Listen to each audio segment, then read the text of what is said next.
No dia seguinte, a numerosa multidão que viera à festa, tendo ouvido que Jesus estava de caminho para Jerusalém, tomou ramos de palmeiras e saiu ao seu encontro, clamando: Hosana, bendito o que vem em nome do Senhor e que é rei de Israel.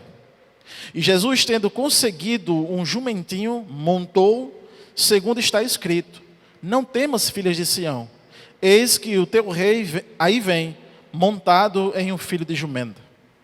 Seus discípulos, a princípio, não compreenderam isto. Quando, porém, Jesus foi glorificado, então eles se lembraram de que estas coisas estavam escritas a respeito dele, e também de que isso lhe fizera.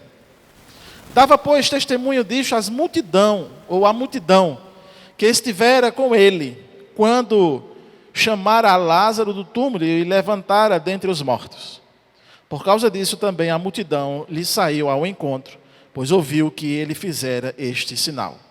De sorte que os fariseus disseram entre si: Vede que nada aproveitais, eis aí vai o mundo após ele. Amados irmãos, eu queria então conversar um pouco com vocês esta noite sobre a excelência da pessoa e obra de Cristo. A excelência da pessoa e obra de Cristo. Porque em todos os detalhes, de fato, da vida de Cristo, nós observamos a excelência da pessoa dele. E em cada detalhe do percurso do seu caminho em vida, entre nós, aqui na terra, nós vemos essa excelência da sua obra, culminando de fato na sua obra primorosa, que foi se entregar por nós. Então nós podemos usar essa expressão, excelência da pessoa dele, excelência da sua obra. E aqui nesse trecho, nós podemos então, irmãos, memorar mais uma vez uma das passagens, digamos assim, que a gente tem mais costume, mais familiar das nossas vidas, que foi a entrada de Jesus em Jerusalém, a entrada triunfal de Jesus em Jerusalém. Até hoje, ela é relembrada. E ela é relembrada principalmente na tradição, né? Todos os domingos, que antecede a chamada Semana Santa, nós observamos na casa de algumas pessoas, talvez alguns de vocês aqui também já fizeram isso, né? Cortaram um ramo de alguma palmeira e colocaram na porta ou no portão da sua casa. Se você não faz isso, eu tenho certeza que no domingo que antecede a Semana Santa, você vê. Esse ano mesmo, né, os meus vizinhos fizeram isso e nós estávamos observando. Só que aquilo eu não vejo com um olhar discriminatório, mas eu vejo com aquilo ali. Aí há esperança. Porque se eles estão memorando alguma coisa, mesmo ainda na idolatria, mas a palavra do Senhor não volta vazia. E Paulo, escrevendo aos Filipenses, diz que aquele que começou a boa obra é a de aperfeiçoar. Aleluia. Esse episódio, então, aconteceu realmente em um domingo, antes da crucificação de Cristo. Então, naquela quinta-feira onde ele ia ser preso e na sexta-feira onde ele ia ser morto, um domingo antes, aconteceu justamente essa entrada de Jesus. Mas eu quero, nesta noite, começar a pensar com você, à luz das Escrituras, o que significa então para os crentes essa entrada de Jesus em Jerusalém, montado em um jumento. E lembra você, que está aqui nesta noite, você que está em casa nos acompanhando, que Cristo, Jesus, é o próprio Deus. Jesus, o Filho, é a imagem do próprio Deus invisível, ou seja, nele, em Cristo, habita toda a plenitude da divindade. Colossenses capítulo 2, verso 9. Porquanto nele habita corporalmente toda a plenitude de Deus. E ainda Paulo afirma que Jesus é o próprio Deus. Romanos capítulo 9, verso número 5. Deles são os patriarcas e também deles descende o Cristo, segundo a carne, o qual é sobre todos, Deus bendito para todos sempre. Amém. Sendo assim, Cristo é eterno. Ou seja, ele não é limitado ao tempo. Ele não foi criado. Ele não apareceu em um determinado tempo. Ele sempre existiu. A sua primogenitura, conforme Colossenses capítulo 1, verso 15, que diz: esse é a imagem do Deus invisível, primogênito de toda a criação, é na verdade a referência de que Cristo é aquele de quem tem o direito sobre todas as coisas. Ele é então o herdeiro e digno em relação a toda a criatura. É essa a referência que Paulo estava querendo dizer ali em Colossenses. Então essa ideia de primogenitura é, na verdade, em Cristo ser o herdeiro e soberano de tudo. Não tem nada a ver com o ser, ou ser aquele que foi primeiro criado. Cristo não foi criado, ele existe eternamente, porque ele é o próprio Deus. E a carta aos Hebreus, ele deixa isso bem claro, quando ele escreve: havendo Deus outrora falado muitas vezes, de muitas maneiras, aos pais, pelos profetas, nesses últimos dias, nos falou pelo Filho, a quem constituiu o herdeiro de todas as coisas, pelo qual também fez o universo. Então fica claro, Cristo não foi criado, ele é eterno, ele é o próprio Deus. Por quê? Porque ele criou todas as coisas pelo poder da sua palavra. Amém? Mas eu quero também nesta noite considerar algo para o contexto desse texto da entrada triunfal de Cristo. E é algo que às vezes é espinhoso dizer, mas também é consolador, nós temos essa consciência, para que a gente possa encontrar em Cristo então a nossa redenção. O fato é que o pecado não somente separa, mas ele escraviza. Além de nos afastar de Deus, ele nos mantém presos. Percebemos, irmãos, assim, a internalidade do pecado.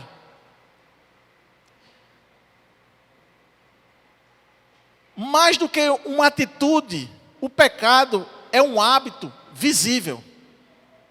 O pecado, ele revela uma profunda e arraigada corrupção do interior humano. Não tem escapatória. Não tem aquele que diga que não tem isso. Porque o próprio pecado revela isso no nosso interior. Ele está arraigado. Ele então fez que todo o ser humano fosse maldito diante de Deus.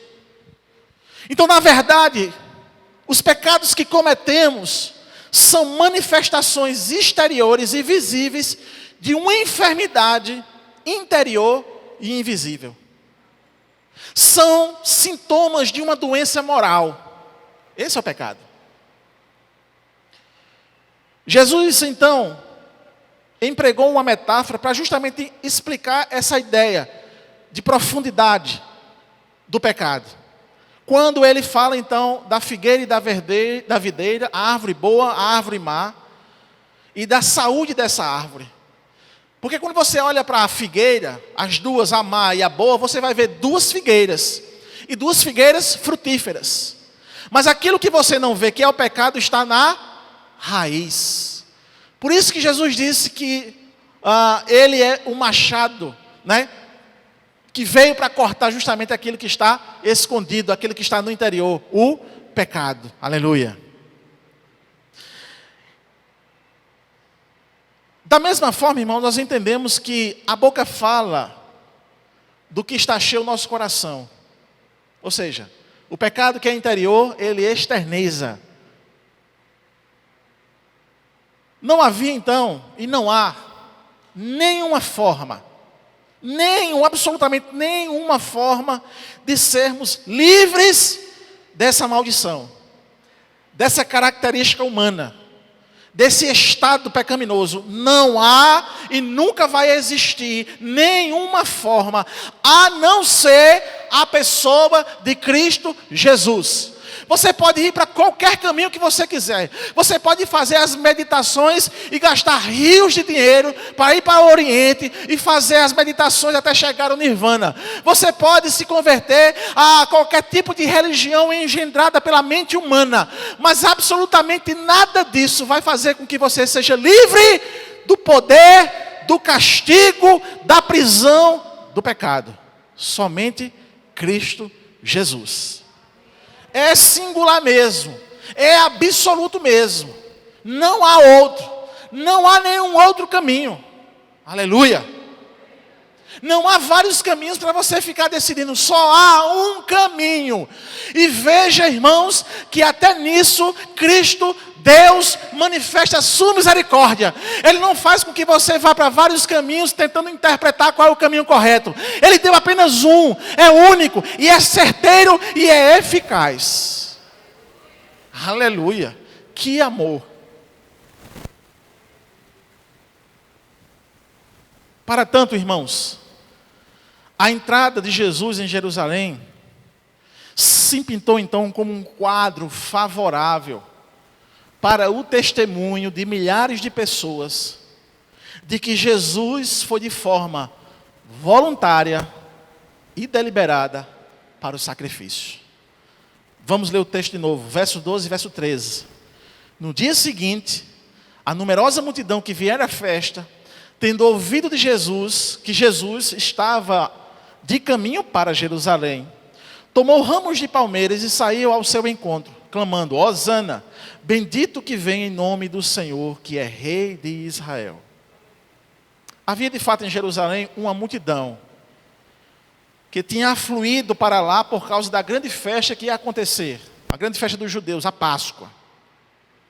Haviam pessoas hospedadas nas casas das famílias, na casa de amigos. Haviam pessoas mais abastadas que estavam hospedadas nas hospedarias, nos hotéis daquela época.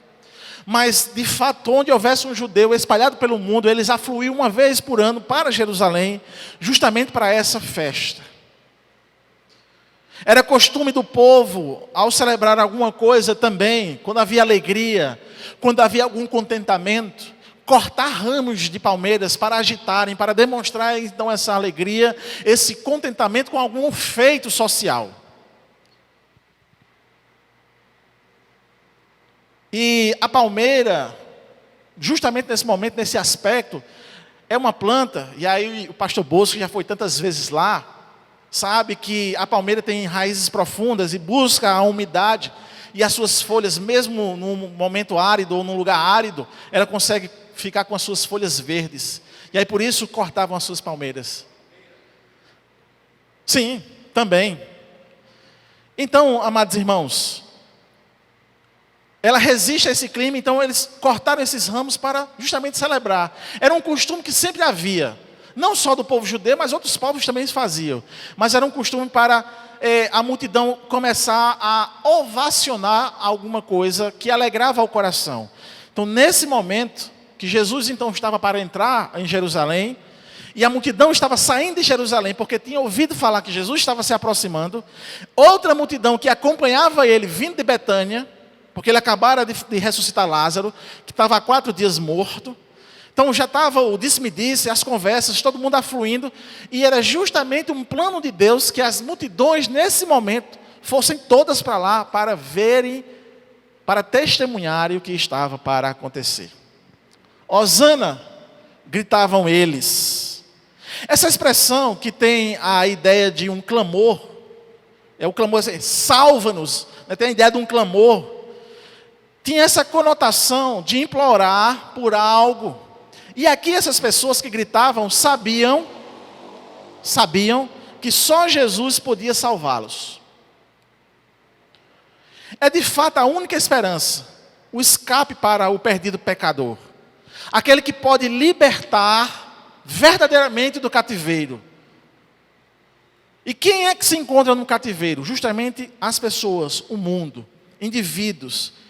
E eles então, né, que demonstraram ao longo da história que estavam perdidos, e estavam perdidos porque pecavam e o seu dia a dia denunciavam isso. Só havia uma pessoa na história capacitada capacitada para salvar. A ideia aqui de Hosana, irmãos, é a ideia que todo perdido pecador, ao ouvir o Evangelho, deve pronunciar na sua boca. Porque ao ouvir o Evangelho, ele tem que entender que o Evangelho está para ele como uma boa notícia do estado em que ele se encontra, pecaminoso. Se nós, como seres humanos, como homens, como a raça então feita segundo a imagem que caiu no Éden, não temos o intento e a profundidade do que é o pecado, jamais teríamos a condição de gritar Hosana. Por quê? Por que eu vou gritar salva-nos? Salva-nos de quê? Entende que você tem que entender o que é o pecado, qual é a sua condição moral, qual é a sua condição de caído, de cativo, de preso, de guiado por Satanás. Porque uma vez que você tem essa ideia de quem você é, como Paulo diz, quem me livrará desse corpo? E aí sim eu tenho a condição de dizer, salva-nos, Hosana, salva-nos.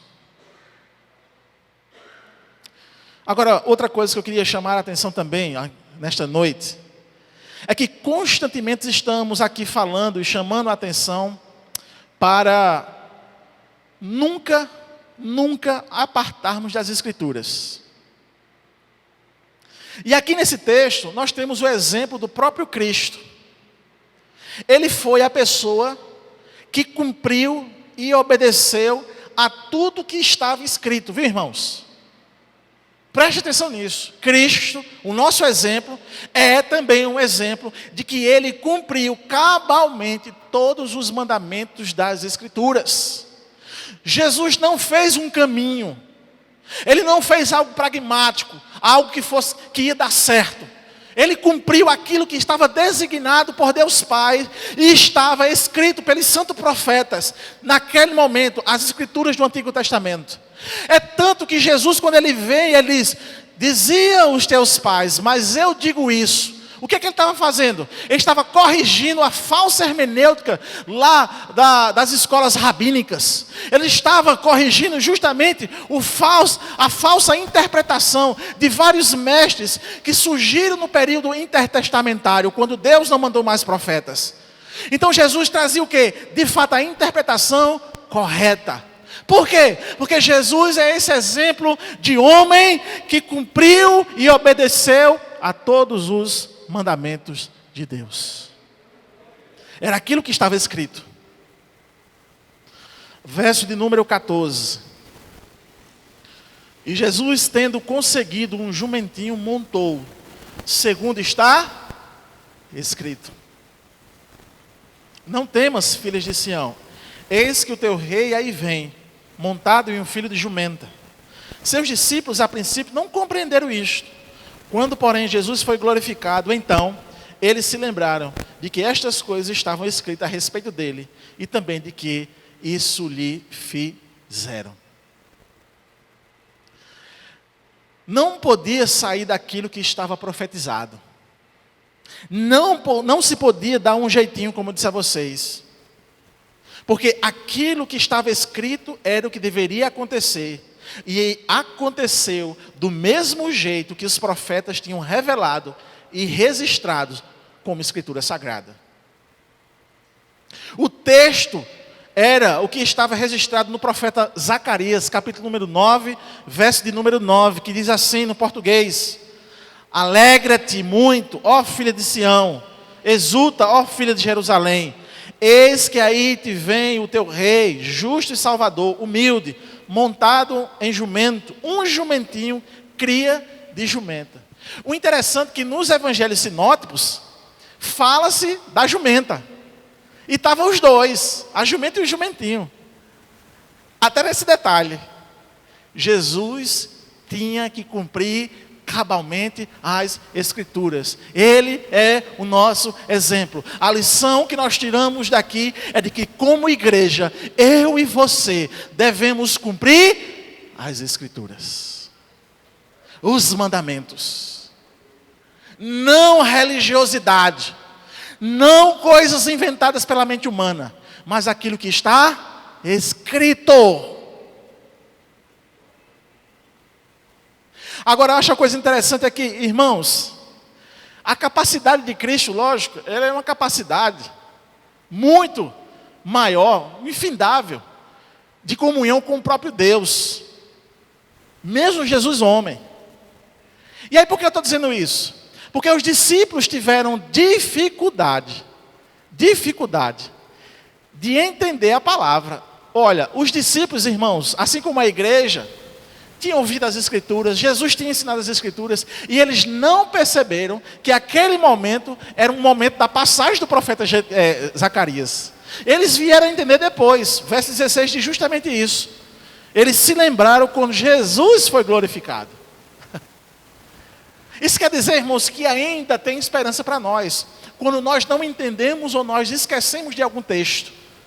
Porque aquele que começou a boa obra, como diz Paulo aos Filipenses, capítulo 1, verso 6, é justamente essa ideia. Aquele que começou a boa obra vai aperfeiçoando. Talvez você esqueça hoje, talvez você não se lembre hoje, talvez você diga coisas que estavam fora das Escrituras. Mas se você tem o Espírito Santo, mais cedo ou mais tarde, a verdade vai cair, como de fato uma luva cai na sua mão. E você vai entender, eita Jesus, obrigado. Era isso que essa palavra queria dizer. Aleluia. Quantas vezes aconteceu isso conosco? Quantas vezes, pastor Bosco, a gente pregando, e a luz vem daquele texto naquela hora, e você fica aqui regozijando, porque Deus está elucidando no seu coração a sua palavra. É desse jeito. Sempre vai ter esperança para o crente. Sempre o crente vai voltar para a palavra do seu Senhor. Aleluia. Aleluia. Então, de fato,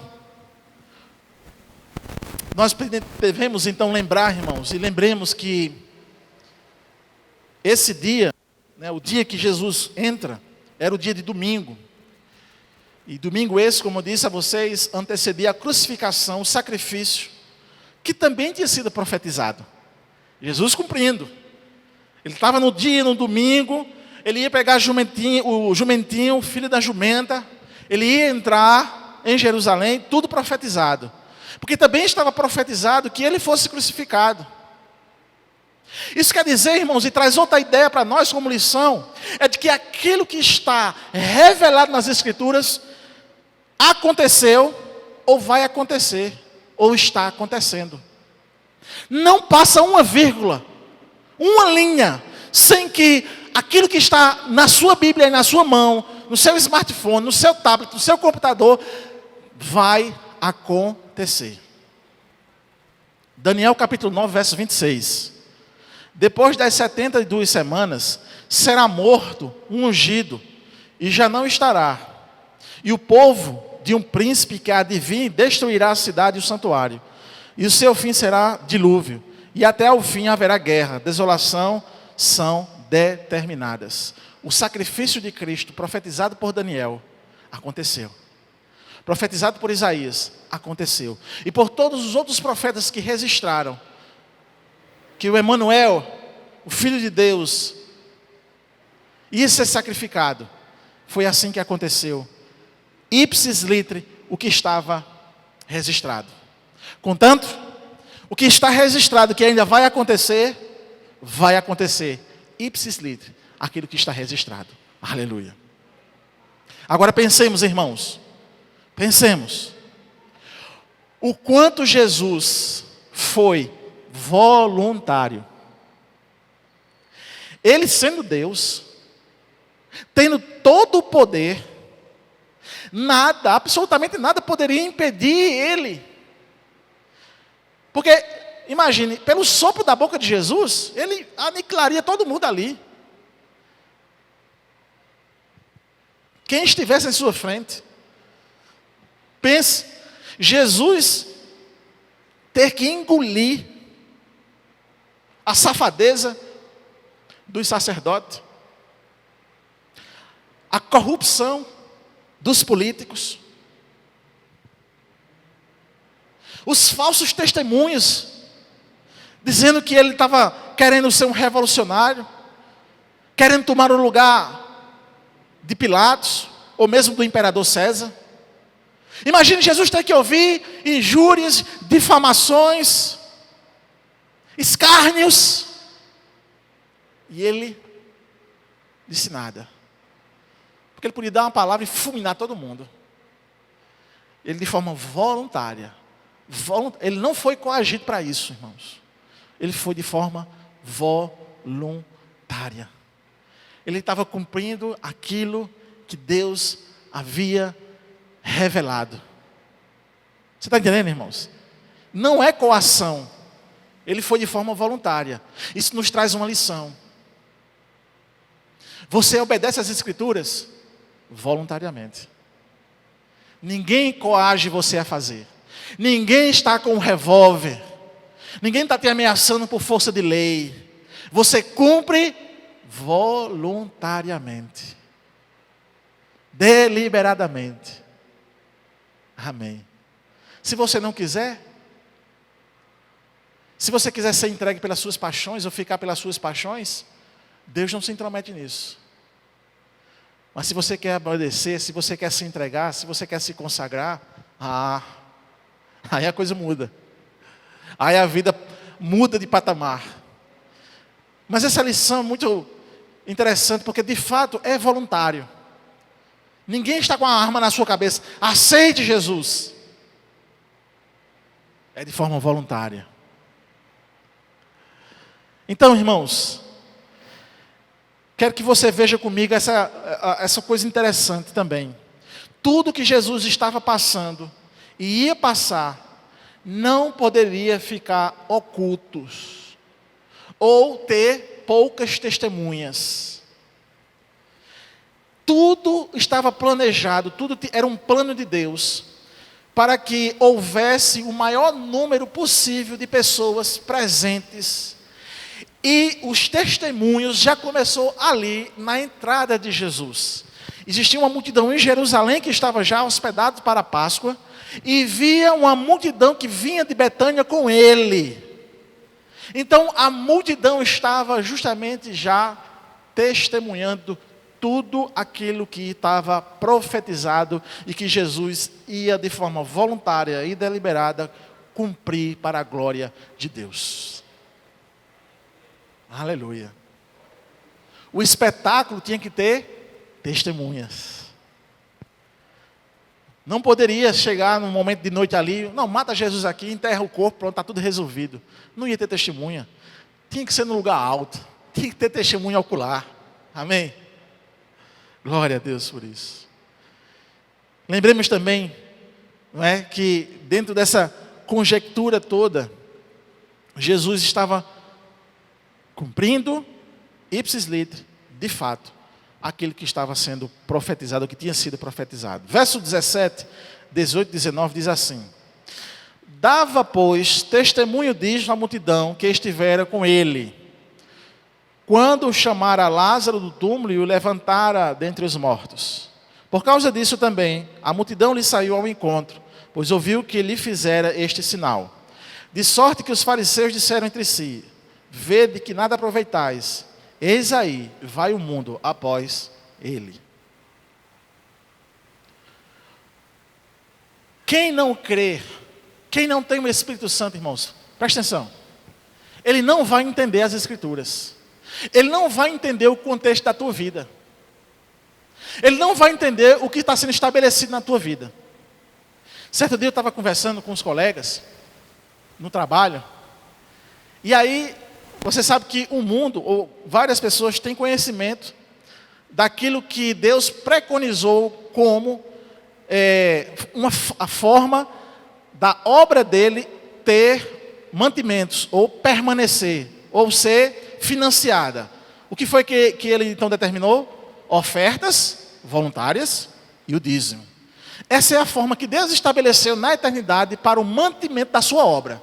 Você pode não crer, você pode dizer que não dá o dízimo, você pode fazer o que você quiser, mas Deus estabeleceu nas Escrituras. Não tem para onde a gente correr. Eu creio e quero obedecer. Amém? E se você tiver juízo, me perdoe falar assim, crê também e vamos seguir. Aleluia. Mas o que eu quero dizer com isso, irmãos? O que é isso, irmãos? É a opinião dos fariseus, que é uma opinião mundana, de um religioso. Eu não vou dizer isso para ele, que eu vou ofender ele. Está entendendo, irmãos? Se eu disser isso para ele, eu ofendo ele. Ele não entende. Mas eu posso dizer isso para você aqui, nesse contexto, para que você entenda que o mundo não vai entender as Escrituras, a não ser que haja um milagre de Deus para regenerar aquele coração, e ele então começar a entender pela iluminação do Espírito. Fora isso, você vai estar apenas degladiando, debatendo, e não adianta debater. Paulo, ele não usou de filosofia, mas ele estava com os estoicos, ele estava com os filósofos da época. E o que ele falou? Ele falou a palavra de Deus. Jesus é o Salvador, aquele que morreu pela mão de Pôncio Pilatos. Ele é o Messias. Então Deus derramava do Espírito e as pessoas começavam a se converter. E ali havia um marchar. Mas o que é que ele usava? Jesus é o Salvador. Jesus Cristo é o Salvador. Que ele chama de Evangelho, né? Essa boa notícia de que há redenção em Cristo, de que há salvação em Cristo. Se não houver isso, aí ele diz: eu não uso de sabedoria humana. Porque o que eu digo, o Evangelho, é loucura para o mundo, mas para nós que cremos, é o poder de Deus. Então tenha isso em ciência, irmãos. A crítica dos fariseus aqui do verso número 19 configura justamente isso. Eles não estavam entendendo, porque eles não criam no que Zacarias tinha profetizado. Eles não criam no que Isaías tinha profetizado. Eles não criam no que os profetas tinham profetizado. Eles diziam que tinham a lei. Eles diziam que obedeciam a lei. Lê do engano. É mais um diagnóstico daquilo que está no coração humano pecaminoso. Ele pensa que faz a obra de Deus. Ele pensa que vai ser aceito por Deus por fazer boas coisas. É o diagnóstico de fato de que o homem está nas trevas, de que o homem está perdido e de que precisa desesperadamente encontrar com o Criador. E ele só vai encontrar com o seu Criador através de Cristo Jesus. E entender de fato o Evangelho. Então Jesus voluntariamente sofreu. Por quê? Para assegurar a minha e a sua redenção. Homem, você não tinha como pagar, não. Não tinha como pagar. A dívida para com a divindade não tinha como se pagar. Nenhum dinheiro do mundo, nem qualquer riqueza. Porque tudo isso foi Deus que fez. Só apenas um cordeiro, o seu filho, o Emanuel, o bendito entre nós, a estrela da manhã, o verbo encarnado, Cristo Jesus, aquele que foi morto de fato pelas mãos de Pôncio Pilatos, aquele que foi crucificado no Gólgota, mas que não ficou na sepultura. Ao terceiro dia ele ressurgiu, e da mesma forma que ele ressurgiu, nós iremos ressurgir com ele.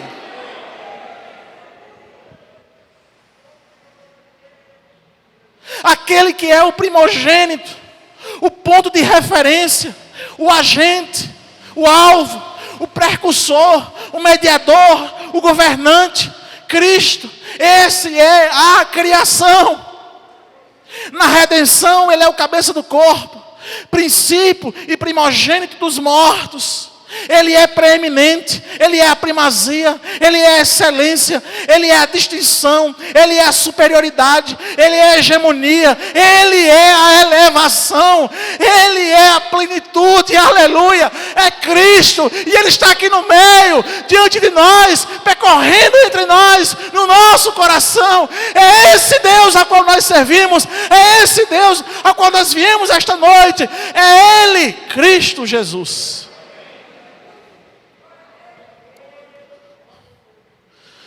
Não é nenhuma criatura qualquer, não é nenhuma criatura angelical, nenhuma criatura carnal, nada, nenhum anjo, nenhum animal, nem qualquer outro homem, nada, absolutamente nada agradou a Deus Pai, mas foi Ele, o Redentor, o Cristo, a qual nós lemos aqui no início deste culto, no início da mensagem, que habita a plenitude da divindade. A manifestação da criação e da redenção. Cristo Jesus. Me deixe fazer alguns questionamentos. Você faz parte disso? Você faz parte desse reino. Você faz parte desse evangelho. Você tem consciência de quem é Deus. Você tem consciência do que Deus fez. Você vive de acordo com o que é revelado. Você tem se doado, desgastado, se colocado à disposição de Deus.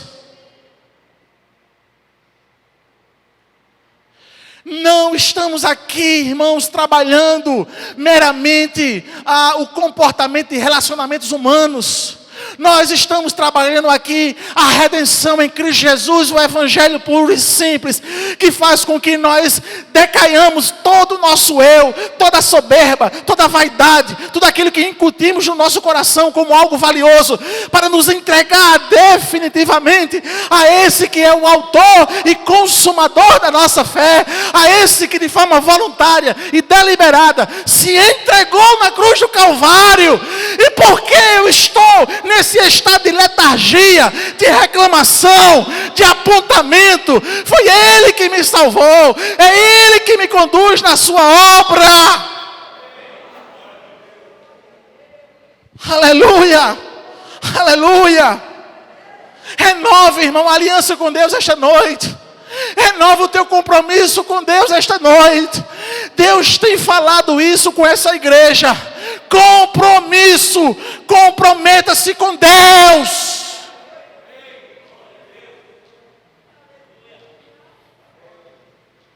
Se ele não tivesse comprometido com Deus, ele não entraria com a jumentinha, com o jumentinho.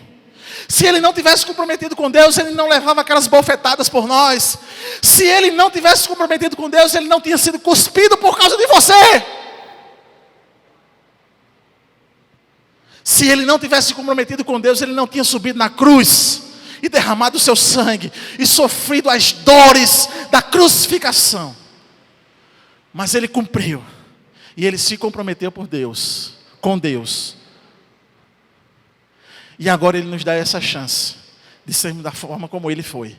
Comprometer-se com ele. Aleluia. Aleluia. E eu vou terminar com algo que eu disse hoje na classe dos jovens. Eu fui dar o aviso do Projeto México. E eu disse lá aos jovens algumas coisas pertinentes, que talvez não passe desapercebido do nosso coração.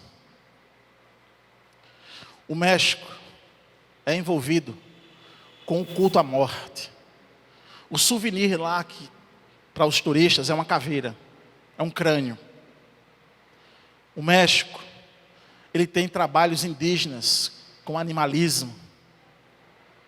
O catolicismo lá é daquele bem roxo, a ponto de apedrejar até os protestantes. E ontem, a Suprema Corte de lá descriminalizou o aborto. Você está entendendo a importância dessa igreja chegar lá? Com a teologia saudável. A denominação chega lá, com o evangelho puro e simples. Você está entendendo o que Deus está fazendo na nossa igreja, irmãos? E que eu e você está fazendo parte disso. Eu às vezes não quero ter nem noção, eu só quero obedecer e ir.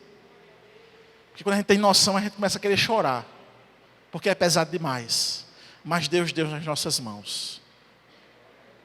Pregar esse Jesus aqui, de forma voluntária e deliberada. Vamos para lá, pregar o evangelho. Amém, irmãos? Amém? Aleluia. Vale a pena se comprometer? Sem sombra de dúvida. Jesus se comprometeu. E Ele enfrentou. E Ele foi. Jesus, o nosso Redentor. Glória a Deus.